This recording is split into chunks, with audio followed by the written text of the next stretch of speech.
বন্ধুরা, এই গাছটিকে দেখুন। গাছটিকে দেখে কাঁটা গাছ হয়তো মনে হতেও পারে অনেকের, অনেকের বা আগাছা মনে হতে পারে, যেন মনে হচ্ছে এই গাছের কোনো গুণই নেই। কিন্তু জানেন বন্ধুরা, এই গাছের মধ্যে হয় এমন এক ফল যা ভিটামিনে পরিপূর্ণ। তার আগে দেখে নিন এই টবে এই গাছের সাথে সাথে কত আগাছারূপী কত রকম গাছ বেরিয়েছে। নয়নতারা থেকে শুরু করে টাইম ফুল, পেঁপে থেকে শুরু করে কালমেঘ, সবই আছে এই গাছের গোড়াতে। তবে এই গাছের টব কিন্তু বেশি বড় না, তাও দেখুন কত ঝাঁকড়া হয়ে বাইরে বেরিয়ে গেছে গাছ ছাদের থেকে।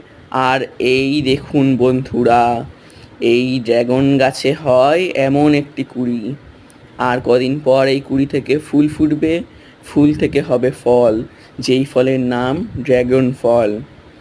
এই ফল স্বাস্থ্যের পক্ষে যে কতটা উপকারী কি করে বোঝাই।